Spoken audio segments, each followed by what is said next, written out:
Romans 6. What shall we say then? Shall we continue in sin that grace may abound? God forbid. How shall we that are dead to sin live any longer therein? Know we not that so many of us as were baptized into Jesus Christ were baptized into his death? Therefore we are buried with him by baptism unto death, that like as Christ was raised up from the dead by the glory of the Father, even so we shall also walk in newness of life. But if we have been planted together in the likeness of his death, we shall also be in the likeness of his resurrection, knowing this, that our old man is crucified with him, that the body of sin might be destroyed, that henceforth we should not serve sin. For he that is dead is free from sin. Now if we be dead with Christ, we believe that we shall also live with him, knowing that Christ, being raised from the dead, dieth no more. Death has no more dominion over him. For in that he died unto sin once, but in that he liveth unto God. Likewise, reckon ye also yourselves to be dead indeed unto sin, but alive unto God through Jesus Christ our Lord. Let not sin therefore reign in your mortal body, that you should obey it in the lusts thereof.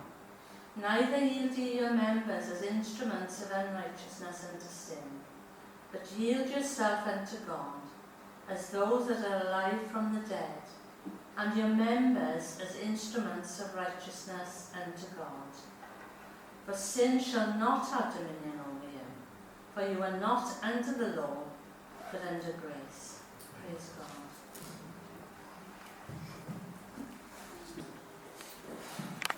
And it's been lovely to read about what Christ has done for us. It's lovely to know about the assurance of salvation that we can know within our hearts.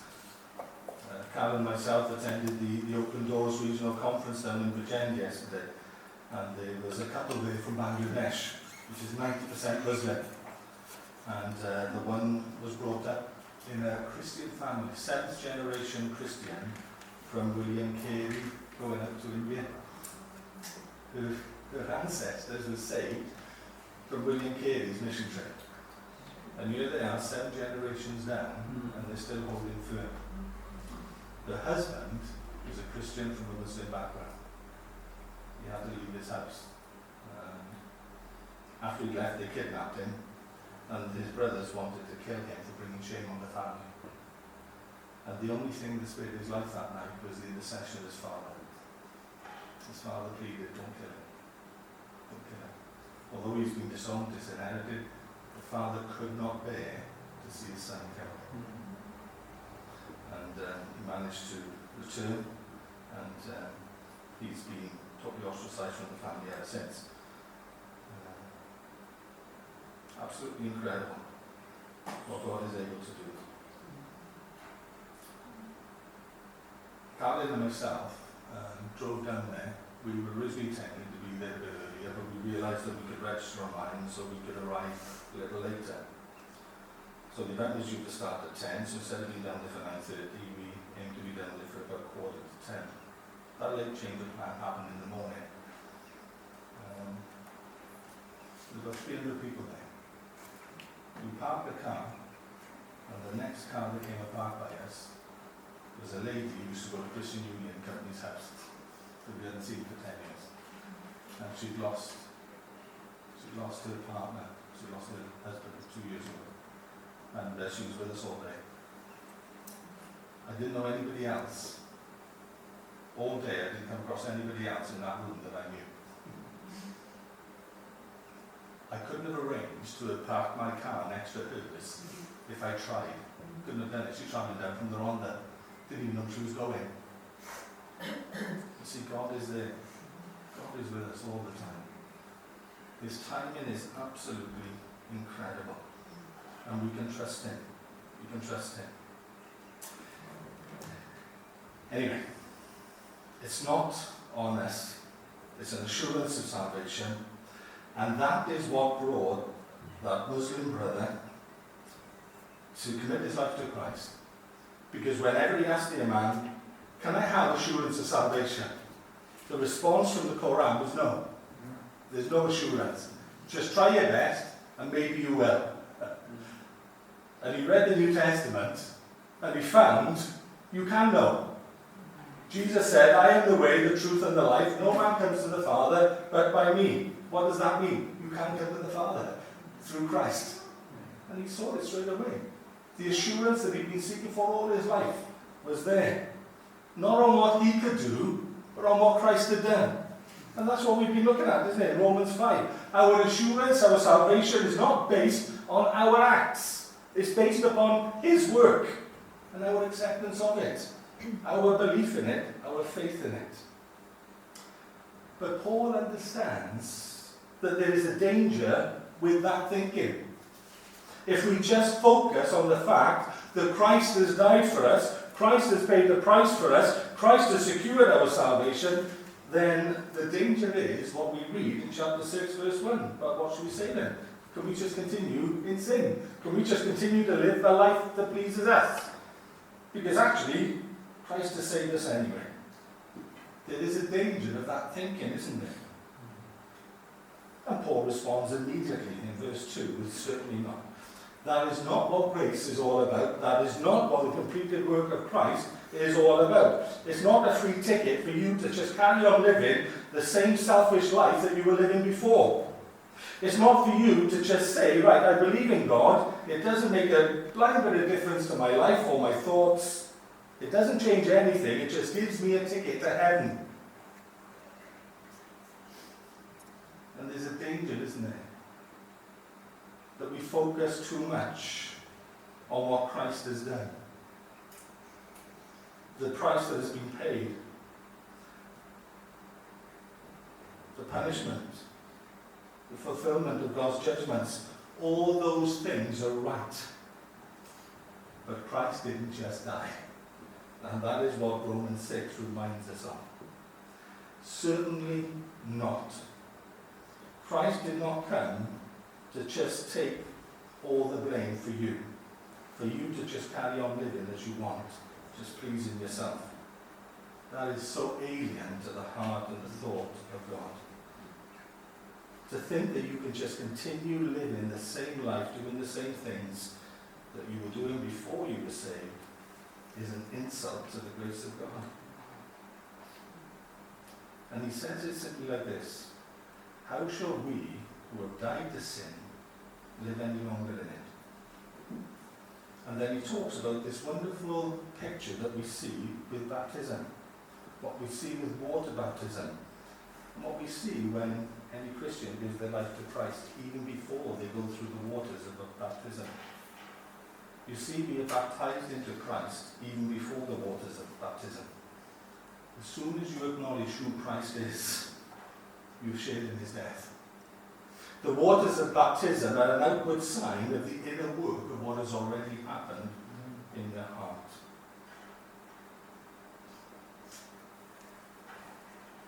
One of the big regrets in my life is that COVID robbed us of Becky's baptism. Such a big regret. We had it agreed, we had it arranged. But as I said at the time to Dad, it'll never change the fact that Becky was the first person ever to ask me, as a pastor, did she be baptized? That was in her heart. And the fact that we never got to actually do it because of circumstance doesn't change the fact that that was what was in her heart. But you see, what she's asking for is an outward show of what she knows has already taken place.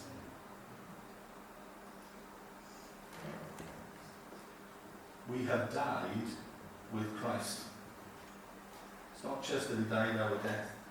We died with him. We have been buried with him. And the whole process of baptism, the whole point about being immersed down into the water, is to give us a very symbolic visual of what has happened in our life. We have died with Christ. And so you have that picture of going down into the grave.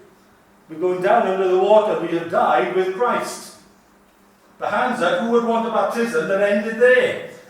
Under the water. You wouldn't thank me for it. You see, it's just the first step. It's the first part. We've been buried with him. Yes. We have died with him. Yes.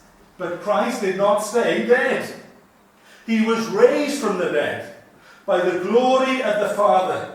And even so, we also should walk in newness of life. Christ lives. We also live in Christ. And Christ lives in us.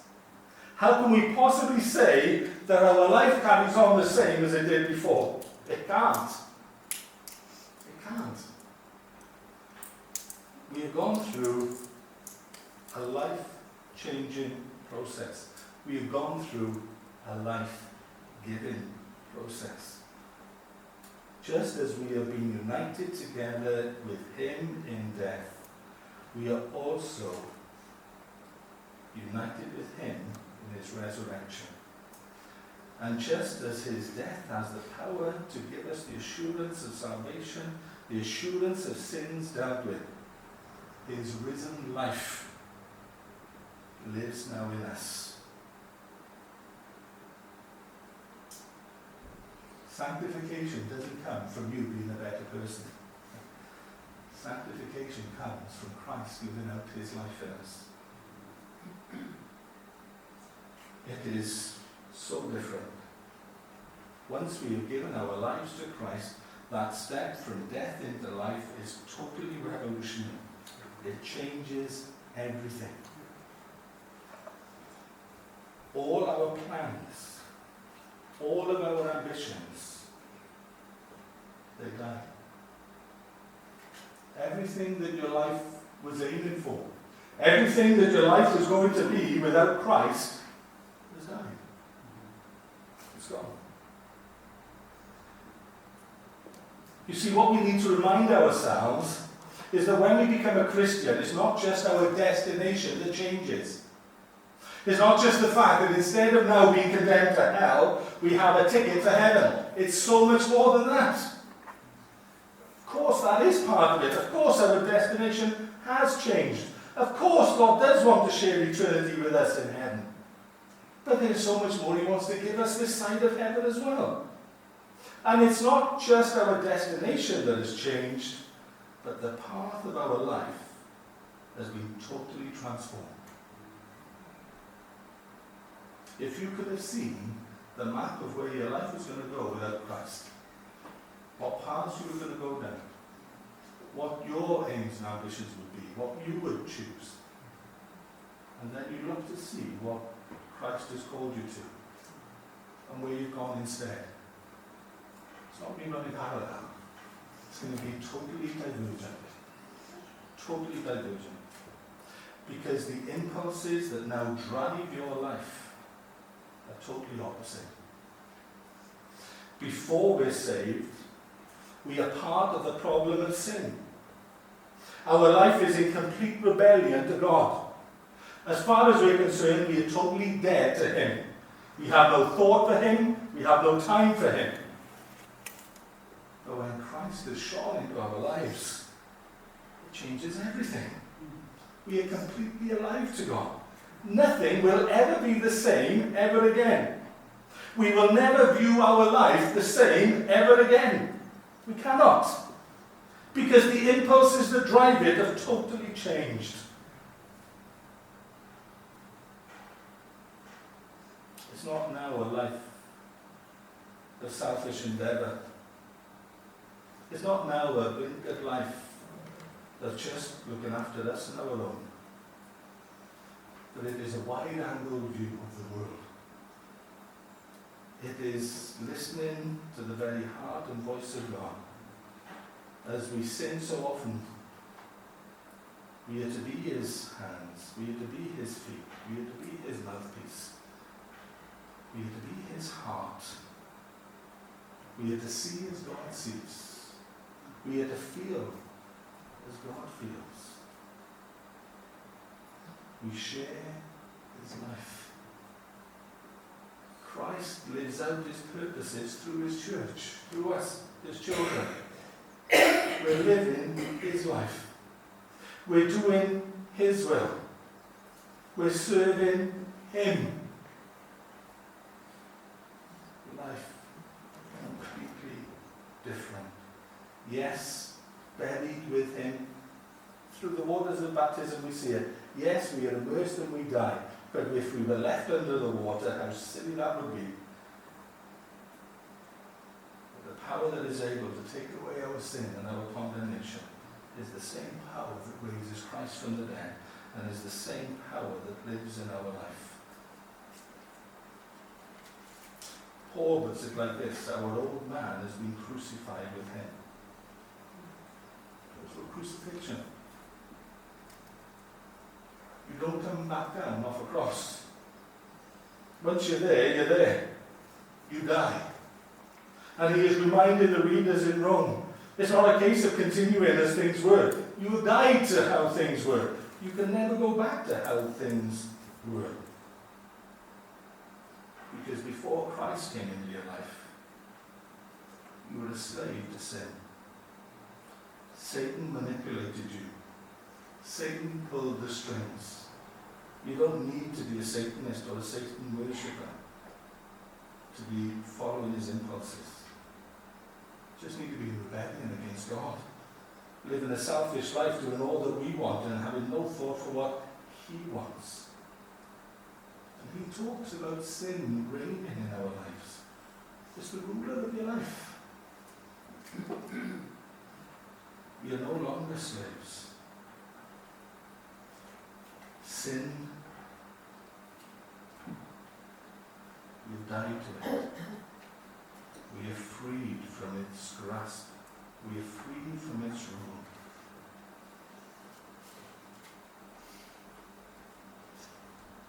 Absolutely lovely, lovely subject. And I don't want to rush it. I can easily talk about the reign of Christ this morning. But I don't want to do that yet. I want us to understand it. I want us to allow these things to sink into our lives. The danger is, once we've been a Christian for a certain number of years, we can't imagine what it was like not to be a Christian. We can't remember what it was like to have no thought of God. Not to have God impacting our lives. Sometimes we need to just stop and think, where would we be without him? What would our lives have turned out to without him? Where would our paths take us? Because they wouldn't have brought us here. They wouldn't have taken us to him.